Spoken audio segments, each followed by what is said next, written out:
राहुल गांधी मतलब देखिए निजी तौर पर मतलब मैं उनके साथ चाय पीता हूँ, बातचीत भी हो सकती है, लेकिन ये आलोचनाएं जो मैं अभी कर रहा हूँ वो इसलिए कर रहा हूँ क्योंकि ये आलोचना उनसे निजी तौर पर भी मैं कर चुका हूँ, इसके अलावा सार्वजनिक मंचों पर भी कर चुका हूँ। जब उनके नेताओं के बीच कभी मुझे बुलाया गया कि इस विषय को हम आपसे समझना चाहते हैं, आप बताइए कि क्या इशूज़ हैं, क्या ओबीसी के इशूज़ हैं या आर्थिक नीतियों पर आप कैसे सोचते हैं, इस तरह के जब भी कहा गया तो मैंने कहा है। तो इसमें देखिए दो राहुल गांधी की बुनियादी समस्याएं हैं, और चूंकि इसको सार्वजनिक तौर पे मैं कह चुका हूँ इसलिए मैं यहाँ कह रहा हूँ। अगर वो सिर्फ निजी बातचीत में होता तो मैं कतई नहीं कहता, क्योंकि निजी बातचीत का बाहर खुलासा नहीं होना चाहिए। उनकी पहली समस्या ये है कि वो आर्थिक तौर पर विकासवादी नहीं है, और इसके बहुत सारे लक्षण ऑलरेडी इस समय तक आ चुके हैं। वो कहीं ना कहीं या तो कैम्ब्रिज में या सेंट स्टीफेंस में कभी वो मार्क्सवाद के गहरे असर में रहे हैं। अच्छा, कोई शिक्षक उनका है, कोई मैं जानता भी हूँ, नाम भी नहीं ले रहा हूँ, जेएनयू के एक दो शिक्षकों से उनकी बड़ी अच्छी दोस्ती है, हो सकता है मार्क्सवाद उनके दिमाग में वहाँ से आया है। और ये सुनने में बहुत अच्छा लगता है कि सबके पास संपत्ति होनी चाहिए। सबके पास तो तब होगी जब देश के पास संपत्ति होगी जिसको कि आप नीचे ट्रिकल डाउन कराएंगे, वरना आप गरीबी का बंटवारा करेंगे। समृद्धि का बंटवारा करने के लिए समृद्धि होनी चाहिए ना भाई। आपको जैसे मैंने एक उदाहरण दिया कि तमिलनाडु सरकार को आज मन करता है कि मिड डे मील हमने शुरू किया था देश में, अब हम लोगों बच्चों को ब्रेकफास्ट मील भी देंगे। तो इसके लिए कितने पैसे की जरूरत पड़ेगी? 750 करोड़ की। उनका वहाँ का मुख्यमंत्री कहता है ले जाओ। अभी ये जो बयानतदारी दे देंगे, या होता है कि नहीं यहाँ किस हर बच्ची को हम कॉलेज दिखाना चाहते हैं। इसके लिए ज़रूरी है कि स्कूल के बाद अगर कोई लड़की सरकारी स्कूल में पढ़ के आई है और इसके बाद वो अगर कॉलेज जाना चाहती है तो जब तक वो कॉलेज में पढ़ेगी हर महीने उसको 1000 रुपये देंगे। कितना खर्चा आएगा? लगभग 8000 करोड़। तमिलनाडु का मुख्यमंत्री कहता है ले जाओ। अब ये जो है इसलिए है क्योंकि तमिलनाडु ने आर्थिक विकास का एक स्तर हासिल कर लिया है। वो भारत का फैक्ट्री कैपिटल है, भारत का वो ऑटो हब है, वो IT सेक्टर में बहुत तेज़ी से ग्रो कर रहा है।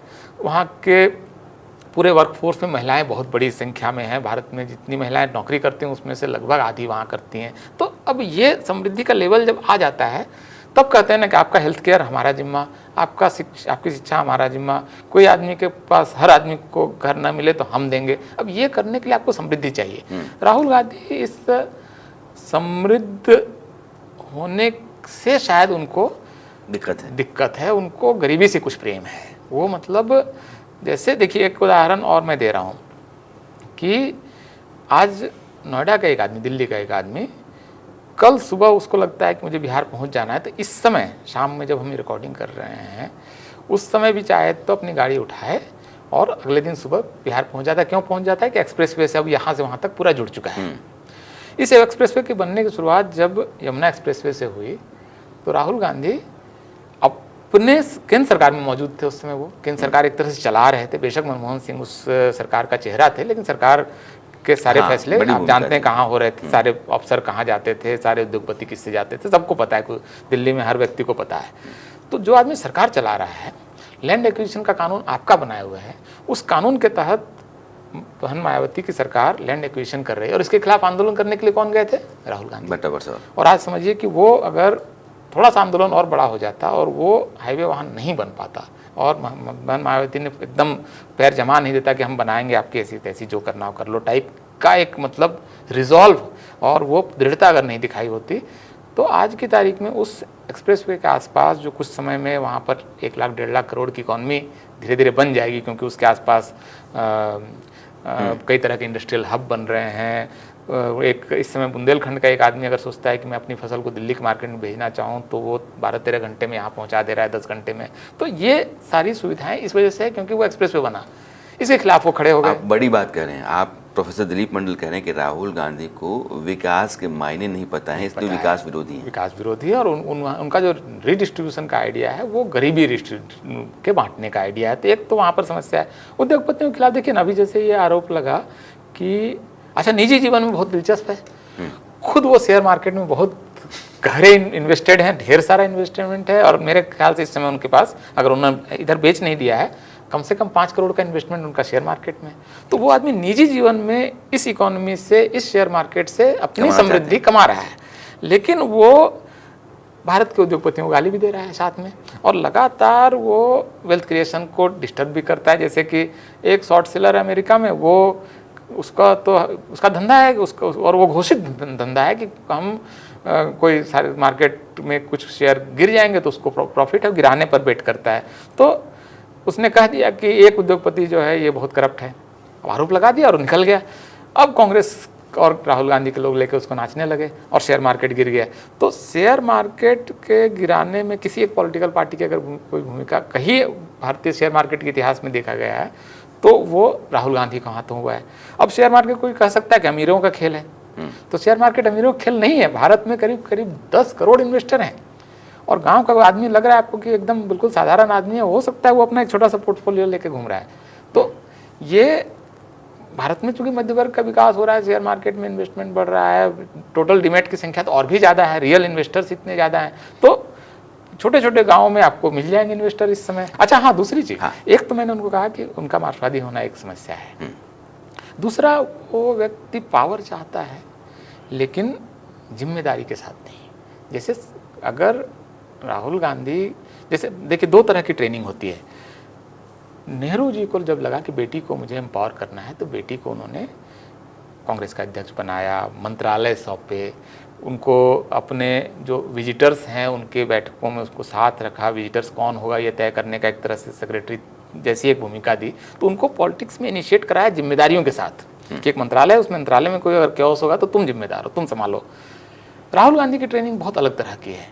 जब वो मंत्री बन सकते थे यूपीए 1 यूपीए 2 में, तब वो पर्दे के पीछे से पावरफुल बने रहे, लेकिन किसी एक मंत्रालय में काम नहीं हुआ इसके लिए वो जिम्मेदार नहीं है, किसी के विभाग में कोई अफसर करप्शन कर जाए इसके लिए वो जिम्मेदार नहीं है।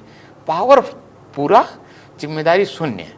अभी जैसे कि मतलब जी थोड़ा सा अच्छा परफॉर्म हो गया तो राहुल गांधी आगे, पीछे हो गया तो कांग्रेस अध्यक्ष आगे, ये नहीं चल सकता है, आपको जिम्मेदारी से करना पड़ेगा। और तीसरा उनमें जो दिक्कत हुआ कि सोशल जस्टिस का जब इशू उन्होंने उठाया तो वो उसी के साथ उनका कन्विक्शन नहीं था, वो उनका स्ट्रेटेजिक और राजनीतिक कदम था, तो उसमें उनकी ईमानदारी नहीं दिखी।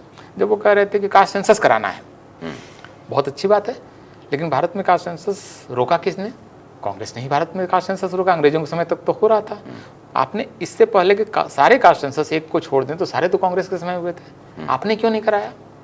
इवन आपने कर्नाटक में जो कास्ट सेंसस करा लिया उसकी रिपोर्ट आज भी क्यों नहीं आई? आज की तारीख में भी, मतलब 2024 में कास्ट सेंसस के कर्नाटक की रिपोर्ट आई नहीं और आप कास्ट सेंसस से वोट मांगने जा रहे हैं। तो ये सवाल भी मैंने राहुल गांधी के सामने पब्लिक में पूछा था और बोला भी था कि आप अगर सोशल जस्टिस पे काम कर रहे हैं तो आपकी जो सरकारें, उस समय उनके पास छत्तीसगढ़ की सरकार थी, राजस्थान की सरकार भी थी, उस समय संभवतः मध्य प्रदेश वाली भी थी, तो मैंने कहा कि आप कुछ तो करके दिखाओ ना।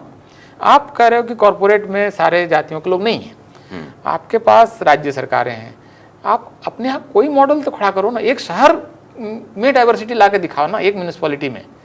तो आपके पास दरअसल कोई मॉडल नहीं है, कुछ यूटोपिया है, कुछ आपके पास दीवार स्वप्न है, दिन के सपने हैं, और उसमें वो मतलब कुछ में अपने आप को महान होने की फीलिंग है, और फिर मतलब सब लोग बराबर होंगे टाइप का कुछ एक और यूटोपियन आइडिया है।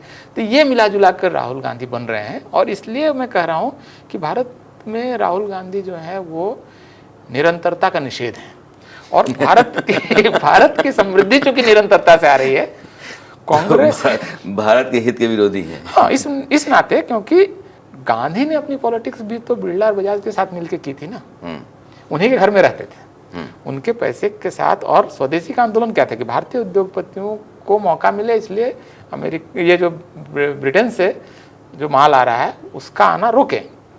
तो उद्योग के साथ तो कांग्रेस का मतलब गर्भनाल का संबंध है। मतलब उन उद्योगपतियों को आपने इस देश में, अंबानी किसके समय में भारत का सबसे बड़ा उद्योगपति बना, या अडानी भारत के टॉप उद्योगपतियों में, टॉप के एकदम शीर्ष उद्योगपतियों की लिस्ट में कब आए? अडानी ने अपना बिजनेस किसके समय शुरू किया है? इसमें की हर की बुनियाद में कांग्रेस है। ये अपनी बुनियाद के खिलाफ काम कर रहे हैं, ये कांग्रेस अपने इथॉस के खिलाफ काम कर रही है, कांग्रेस अपने सिद्धांतों के खिलाफ काम कर रही है, ये सबसे तकलीफदेह है।